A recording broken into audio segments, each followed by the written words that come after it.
Toi. Un personnage secondaire larbin. Tu te fais cocufier en public par l'héroïne.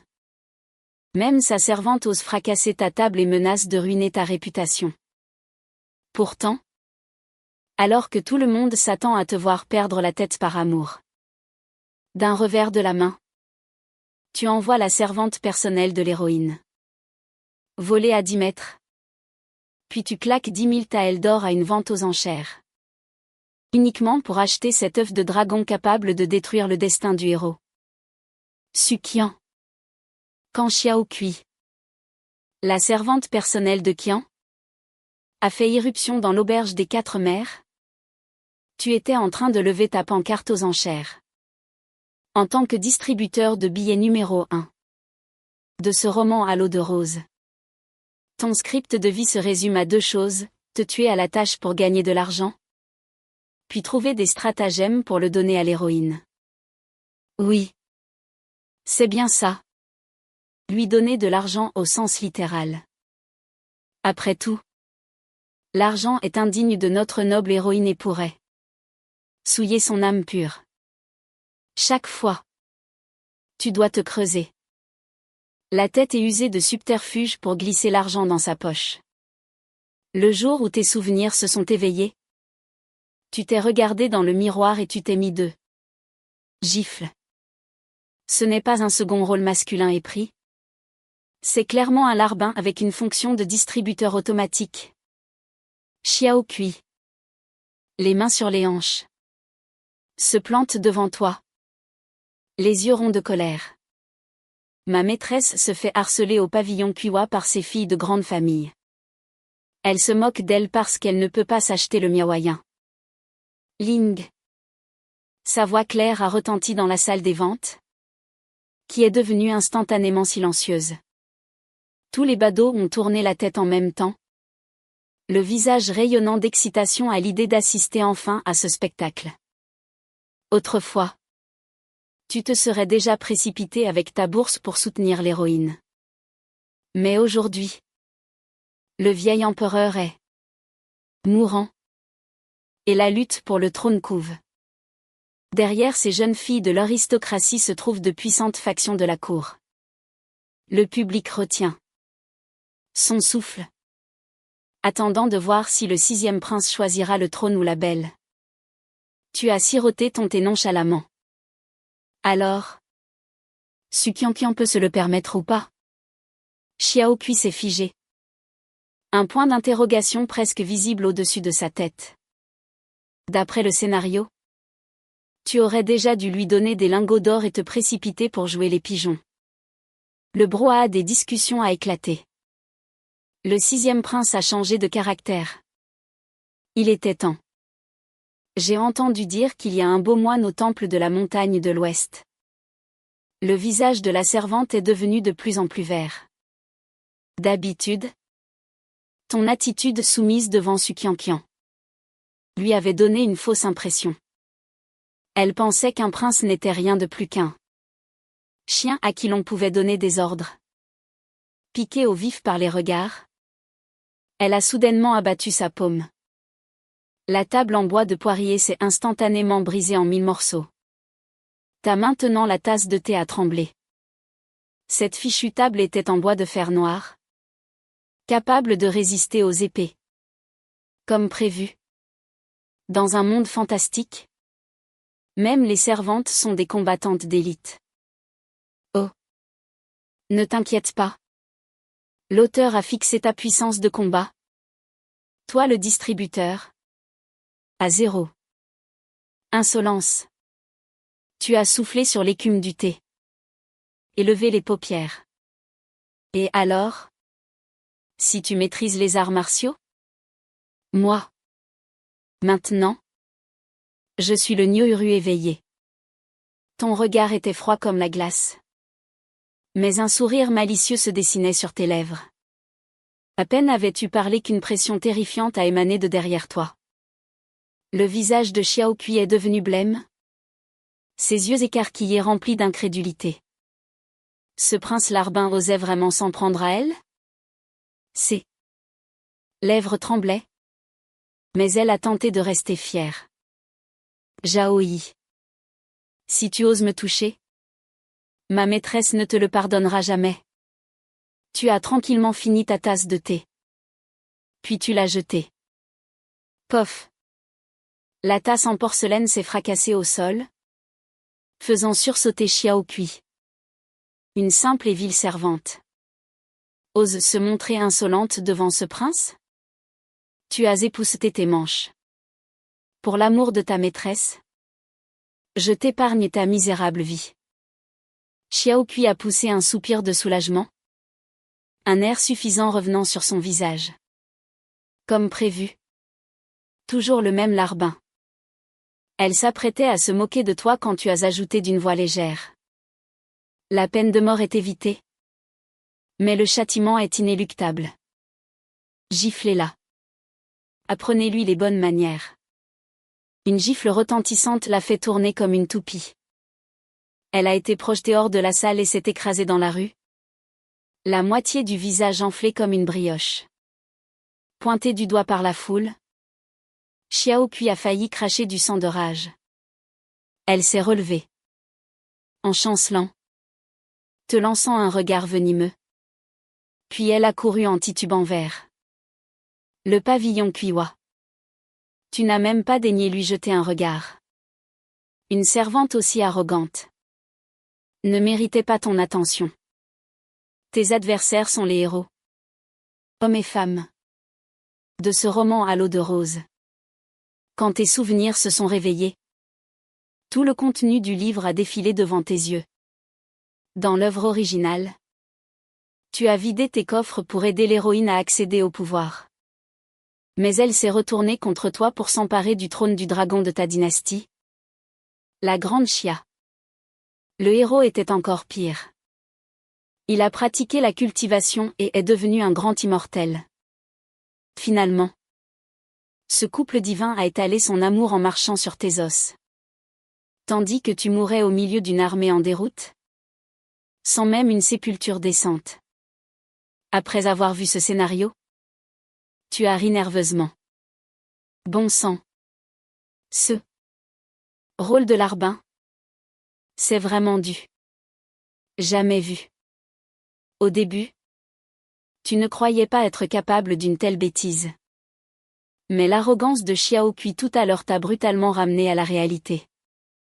Devant Su Qianqian, tu n'avais vraiment aucune limite. Cette femme t'avait elle jeté un sort. Tu avais beau te creuser la tête, tu ne comprenais pas. Su Qian n'était pas une déesse descendue du ciel. Comment avait-elle pu t'ensorceler à ce point? Par réflexe, tu as voulu prendre ta tasse de thé. Mais tu as saisi le vide, te rappelant que la table avait été brisée par Xiao Kui.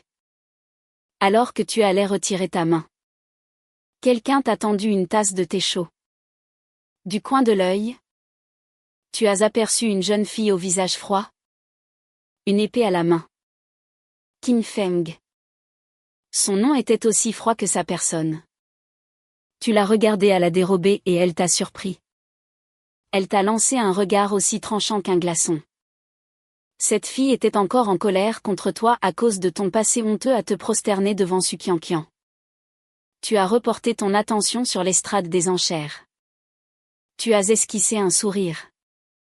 Dans l'œuvre originale, tu t'es fait l'avoir par Xiao Kui en jouant les héros. Et le héros en a profité pour mettre la main sur une arme divine. Maintenant, tu fixes l'estrade. Les yeux plissés. Le héros t'a volé ta fiancée. Tu lui voles son opportunité. C'est ce qu'on appelle un juste retour des choses. Quant à te tromper, impossible. Tes yeux du trésor céleste sont un cheat code. Donné par l'auteur lui-même, spécialement conçu pour trouver de l'argent pour l'héroïne. Tout objet de valeur brille à tes yeux. Comme une perle lumineuse. Votre Altesse, regardez bien. Le gros commissaire-priseur a soulevé mystérieusement un drap de soie rouge. Une longue épée serpentine brillait d'une lueur froide. Forgée par le maître Ouyezi en 10 ans. Elle s'accorde parfaitement au style de l'épée aux 1000 mécanismes de Mademoiselle Su. Tu as jeté un œil à cette épée serpentine qui émettait une lueur dorée et tu as fait la moue. Juste une aura de richesse dorée. Dans ta collection, ce n'est qu'une pièce de qualité moyenne. Leçon du jour, tes yeux du trésor céleste. Classifie clairement tous les trésors du monde. Blanc, bleu, vert, or. Le violet est le nec plus ultra. Tu t'apprêtais à passer ton tour. Quand la phrase du commissaire-priseur, changeante et imprévisible, a provoqué un déclic chez toi. Le style de l'épée du dragon enroulé que pratique cette fille, Kim Feng, n'est-il pas justement de ce genre? Complexe? Cet humble seigneur l'apprend. Tu as levé la main nonchalamment. Toute la salle a aussitôt réagi. C'était donc ça. Des huées se sont élevées. Et dire que je croyais que le 6e prince avait changé. PFF. Su Qianqian a un charme incroyable. Chut. Tu veux mourir? Critiquer cette personne? C'est chercher les ennuis. Une veine a palpité sur ton front. Le bruit des commérages de ces gens allait faire sauter le toit. Le commissaire-priseur en a profité pour calmer le jeu. Messieurs, un peu de respect. Cette pièce pour 10 000 taels d'or? Directement. Pour le 6e prince? Qu'en dites-vous? La salle est devenue silencieuse comme une tombe.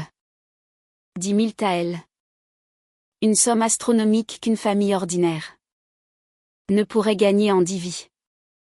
Tout le monde s'est tourné vers toi, attendant de voir le pigeon en pleine action. Les murmures autour de toi bourdonnaient. Tu n'as même pas daigné lever les paupières. 10 000 taels d'or pour cette épée. Ce jeune maître la veut. Cette épée du dragon d'or émettait une aura de richesse dorée, sa valeur dépassant de loin les 10 000 taels d'or. L'acheter n'était pas une perte. Mais le profit ne serait pas énorme non plus. La guilde marchande des 4 mers était vraiment douée. Essayer de faire une bonne affaire chez eux était plus difficile que de monter au ciel. À peine avais-tu parlé que des halètements de surprise ont retenti tout autour. 10 000 taels d'or. Tu les as sortis sans même cligner des yeux. Beaucoup de gens avaient les yeux rouges de jalousie, souhaitant avoir une fille comme Su Qianqian pour s'attacher à toi. Le 6e prince riche et naïf? Et connaître la gloire. Le commissaire-priseur, voyant que tu voulais vraiment acheter l'épée du serpent dragon, a souri jusqu'aux oreilles. Votre Altesse le 6e prince? Souhaitez-vous que nous emballions l'épée pour la livrer à la résidence Su? Pour Mademoiselle Su Qianqian? Pas la peine. Tu as fait un geste de la main. Donnez-la-moi directement. Le commissaire-priseur a rapidement demandé à un commis d'emballer l'épée et te l'a tendue respectueusement. Tu l'as soupesée avant de la lancer nonchalamment à Qin Feng derrière toi. Qin Feng a attrapé l'épée, son visage devenant instantanément froid comme de la glace. Visiblement, elle pensait aussi, comme les autres, que cette épée était pour Su Qianqian. En voyant son expression, tu as souri intérieurement. Tu as délibérément choisi de ne rien expliquer, la laissant dans son erreur. Le premier lot ayant atteint un prix exorbitant. L'ambiance dans la salle s'est immédiatement réchauffée.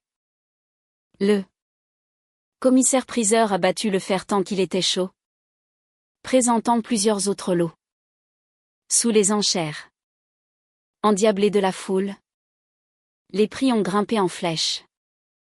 Il te jetait des coups d'œil de temps en temps, et voyant que tu n'intervenais pas, il s'est frotté les mains de déception. Un client en or comme toi était la pièce maîtresse d'une vente aux enchères. Une seule de tes transactions valait le revenu annuel de l'auberge. Malheureusement, les gens riches ont l'œil avisé. Et il n'est pas facile de leur faire dépenser leur argent. Voyant que tu commençais à bâiller, le commissaire-priseur s'est mis à transpirer. Même si la guilde marchande des 4 mers était puissante, pour cette vente aux enchères, dans la capitale, les trésors qu'il pouvait présenter étaient assez limités. Soudain, il a eu une idée. Il y avait encore un trésor caché dans l'entrepôt. La vente aux enchères durait depuis 1 heure. Et tu as remarqué que la plupart des lots avaient une aura de richesse bleue ou verte. Le profit maximum n'était que de quelques dizaines de taels d'or, ce qui ne t'intéressait guère. Tu as légèrement froncé les sourcils. Dans l'œuvre originale, le héros obtenait son opportunité à cette vente. Pourquoi ne voyais-tu rien? Serait-ce parce que tu n'étais pas allé et déçu? Kian Kian.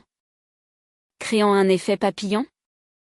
L'aura du protagoniste est vraiment puissante. Tu as secoué la tête? Prête à partir. Puisque tu ne pouvais pas voler l'opportunité du héros. Il fallait trouver un autre moyen.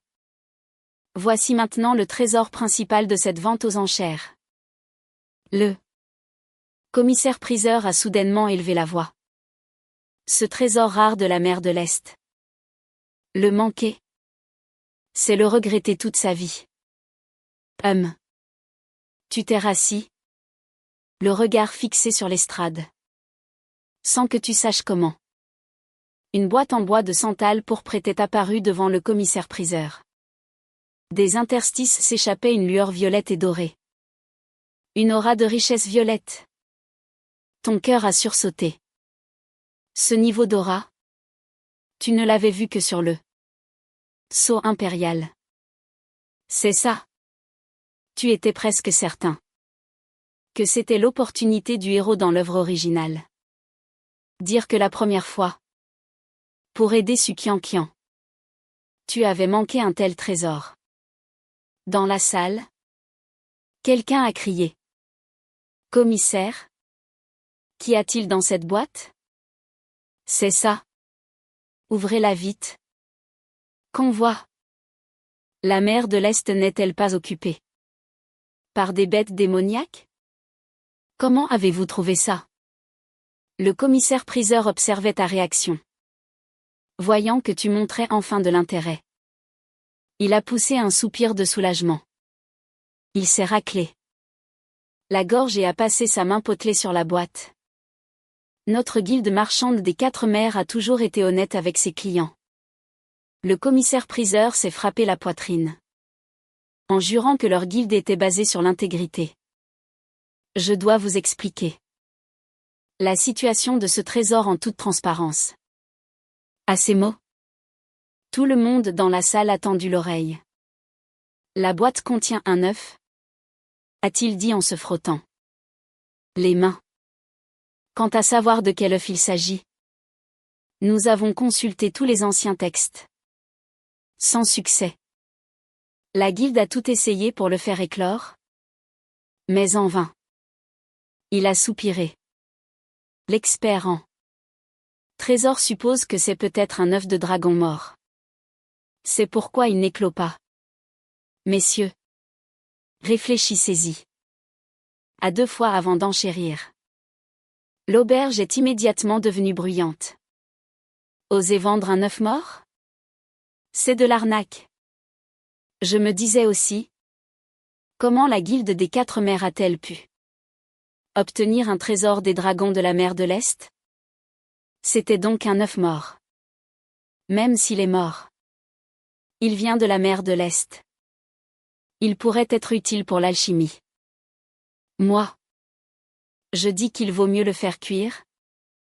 Ce sera plus savoureux. Ah! Cet œuf. Je le veux. Je n'ai jamais goûté d'œuf de dragon. Voyant l'enthousiasme de la foule, le commissaire-priseur a souri de toutes ses dents. œuf de dragon mort de la mer de l'Est. Mise à prix, 100 taels d'or. Chaque enchère doit être d'au moins 10 taels. Commencez. À peine avait-il fini de parler que les enchères fusaient. 200 taels.